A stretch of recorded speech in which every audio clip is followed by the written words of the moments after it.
একটি কারণে আমাদের রোজাগুলো হয় না।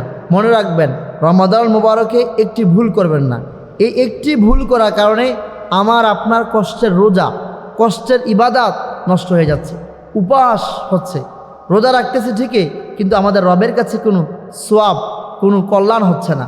রোজা রাখতেছেন ঠিকই, কোনো ফায়দা হবে না, কোনো লাভ হবে না। হাসরের ময়দানে আপনি বলবেন, আল্লাহ আমি তো অনেক কষ্টে রোজা রেখেছি, আমি রোজা রেখেছি। আল্লাহ বলবে, না তোমার রোজা তো হয় নাই, তো তুমি তো রাখো নাই।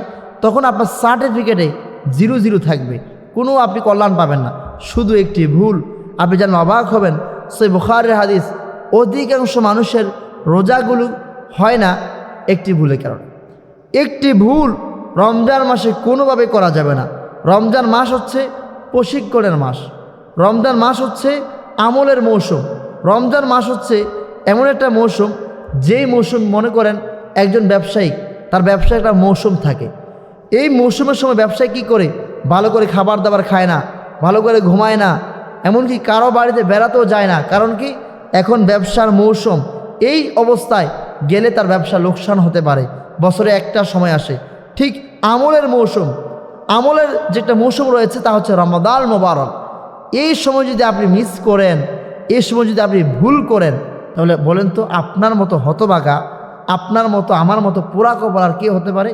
সুতরাং যে ভুলটি করবেন না তা হচ্ছে সকল ধরনের হারাম কাজ, সকল ধরনের অপকর্ম থেকে নিজেকে বাঁচিয়ে রাখতে হবে, সকল ধরনের খারাপ কাজ থেকে নিজেকে বিরত রাখতে হবে, সকল ধরনের পাপ থেকে নিজেকে বিরত রাখতে হবে। তাহলে আপনি এই রমাদান মোবারকে রোজা রেখে সফল হবেন, কল্যাণকামী হবেন। এখন আপনি রোজা রাখছেন ঠিকই, কিন্তু হারাম খান। রোজা রাখছেন ঠিকই, কিন্তু আপনি রোজা অবস্থায় পরকিয়া, জিনা, অবৈধ সম্পর্কে আপনি লিপ্ত আছেন। রোজা রাখছেন ঠিকই, কিন্তু আপনি যে সাহারি খাচ্ছেন, খাবার খাচ্ছেন, তা হারামের খাবার।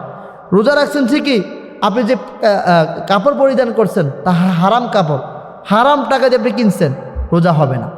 রোজা অবস্থায় আপনাকে যাবতীয় অন্যায় থেকে, যাবতীয় পাপ থেকে আপনাকে বিরত থাকতে হবে।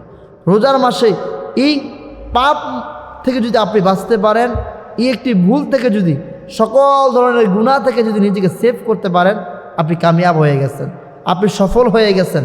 আর না হয় রোজা রাখবেন ঠিকই, সাহারি করবেন বিশাল আইটেম দিয়ে, ইফতার করবেন অনেক আইটেম দিয়ে, কোনো লাভ হবে না, কোনো ফায়দা হবে না।